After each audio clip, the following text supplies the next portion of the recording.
Susan Glasser, your new piece online this morning for The New Yorker is titled, "Joe Biden's less than awful press conference does not mean everything is now okay." And a little bit tongue-in-cheek with the headline there, but it makes the point that a lot of people have made, which is less than awful should not be the standard for the man holding the most powerful job on the face of the earth. So what are you hearing about the way forward here after last night's press conference?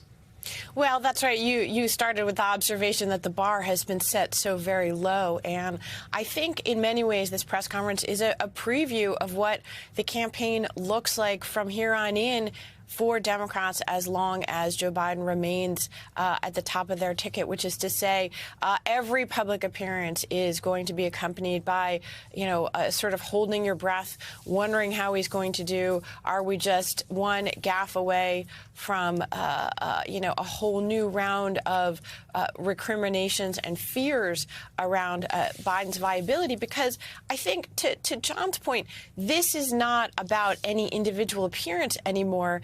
It's about the numbers. It's about the view of an increasing number of serious Democrats, people who should be taken seriously, who believe that Biden is not in a position to win. Remember, that debate was called for by the Biden campaign itself because they were not identifiably winning against Donald Trump. They wanted to change the dynamic. Well, they changed the dynamic in that they're now having a conversation in the middle of the summer of an election year about shoring up their own nervous Democrats. They're speaking still to the Democratic base rather than being able to look to how do I assemble a winning coalition in 2024? How do I persuade not just core Democrats, but independents and even some Republicans, the people who elected Biden in 2020? They're the ones who aren't convinced. And Biden really isn't even speaking to them right now. And I think that's the cost and the consequence of this ongoing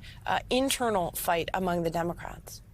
And Rev, that's the point, isn't it? That this isn't just about passing performance tests.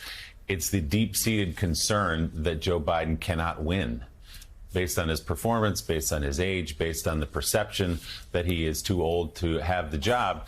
And that's what you're hearing from Democrats who, again, like and admire Joe Biden, think he's done a great job as president, appreciate his service. They just look out on the horizon and they say, if he goes down, he may take us down with him. The Senate, the House, open that up to perhaps Supreme Court seats down the road. There is deep concern, and I know you're hearing it too, that Joe Biden could lose it all for Democrats. I'm hearing it, yes, but I'm also hearing not so fast, because if not Biden, then how do we do a transition that doesn't put us in a more dangerous position? I was in Milwaukee yesterday doing a eulogy for a black man that was killed by some hotel guards, and people there in the uproar about that are saying to me, and you cannot win Wisconsin without Milwaukee and black turnout. And they were saying to me, well, we got questions about Biden's age, but where do we go? And are they going to try to undermine Kamala Harris? So I think that if we're talking a coalition, you've got to remember the basic roots of that coalition, black, Latinos, and labor. You can't just take for granted we're going to go where some people just want to go and abandon someone who's been with us. I looked at the press conference last night and said, where are the black reporters? We're looking at all whites questioning Biden, and black voters supposed to just get in line.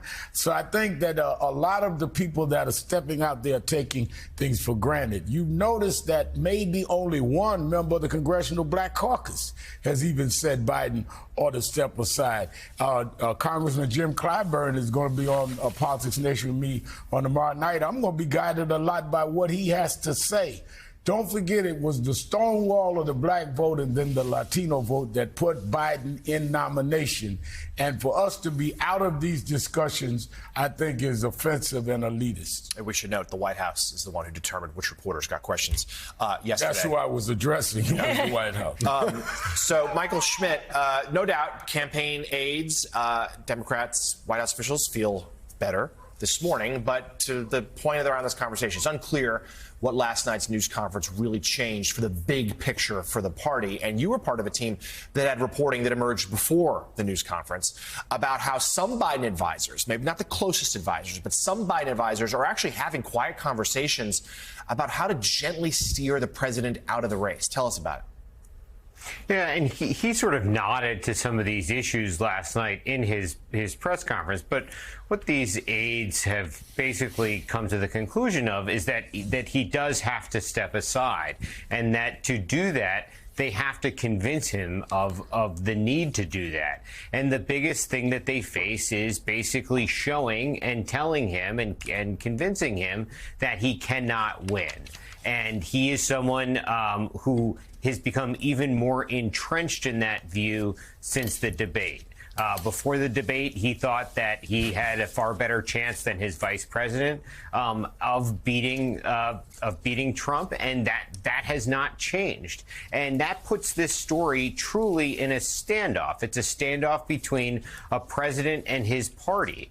As we saw in minutes after the press conference was over last night, Jim Himes, someone, a fairly reasonable member of the House, someone who sees the world very similarly to a lot of other House members, comes out and says that basically, as you were saying, regardless of that press conference, he has to go. It's because of the poll numbers. I think there's also a deep frustration amongst these Democrats that they're not talking about these accomplishments, that they did have an enormous amount of accomplishments over the past few years, but instead, folks like myself who aren't doctors are on television sort of breaking down performances, saying, he stumbled three names and, tonight, and I guess that was better than 2 weeks ago, but he was good on, we're not talking about the accomplishments, and we're not talking about Donald Trump.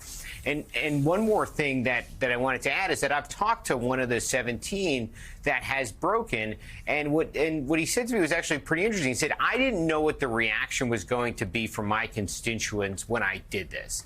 I didn't have polling, I didn't have anything, scientific or mathematical to tell me what this was going to be. I just sort of went with what I thought. And he said that the reaction had been 80-20. 80% of his constituents, he said, based on his feel, were okay with it, and they thought that he had done the right thing. And he was a bit surprised by that, I think, because he thought he was taking a risk. He didn't know what it was going to be, and the backlash was less than he thought. It's just one congressman. It's just one example, but it's someone who has lived through the decision of coming out publicly against the president. By the way, Rev invoked James Clyburn's name, one of the most respected congressmen in the Democratic Congress. He said this week, quote, "We are riding with Biden." So there you have it from Jim Clyburn. Said they're standing behind the president. Let's bring. Hey there, MSNBC fans. I'm Luke Russert, and be sure to join me, Rachel Maddow, Jen Psaki, Lawrence O'Donnell, Steve Kornacki, Joy Reid, and many more September 7th in Brooklyn. MSNBC Live Democracy 2024. Click on the link for ticket information. We will see you there.